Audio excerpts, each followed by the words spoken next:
औज़ुबिल्लाहिमिनश्शैतानिर्रजीम बिस्मिल्लाहिर्रहमानिर्रहीम। मुअज़्ज़िज़ दोस्तों, आप सबको मेरी तरफ़ से अस्सलामु अलैकुम।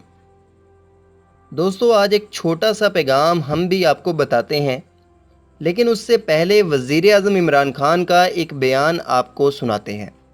वज़ीर आज़म इमरान खान ने कहा है कि हिंदू मज़हब भी जुल्म की इजाज़त नहीं देता। जंग से मसाइल हल नहीं होते, लेकिन मकबूजा कश्मीर में 80 लाख लोगों को 27 दिनों तक बंद कर दिया जाए, हम ये बर्दाश्त नहीं करेंगे। इस्लाम भी किसी मज़हब के लोगों पर जुल्म की इजाज़त नहीं देता। हमारी तरफ से पहल नहीं होगी, लेकिन मकबूजा कश्मीर में 80 लाख लोगों को बंद कर दिया जाए, ये हम बर्दाश्त नहीं करेंगे।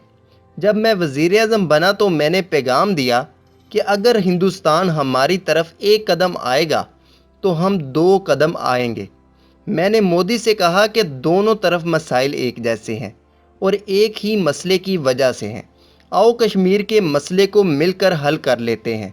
लेकिन हिंदुस्तान ने हमारे साथ वो रवैया इख्तियार किया जैसे कोई सुपर पावर किसी गरीब मुल्क के साथ बात कर रही हो। हम कहते हैं कि जनाब वज़ीर आज़म, ये वो लोग हैं जो बातों से नहीं लातों से मानने वाले हैं। दुनिया की तारीख गवाह है कि मुसलमानों ने कभी पहल नहीं की, लेकिन जब जुल्म बढ़ा तो फिर मुसलमानों ने अल्लाह का नाम लेकर अपने से कई गुना बड़े दुश्मन को भी मिट्टी में मिला दिया। आप कहते हैं कोई सुपर पावर गरीब मुल्क से बात कर रही हो, ये तो सुपर क्या पावर भी नहीं रखते। औकात तो इनकी इतनी है कि इनके जनरल रो रो के कहते हैं कि पाकिस्तान ने हमारे साथ ये कर दिया वो कर दिया।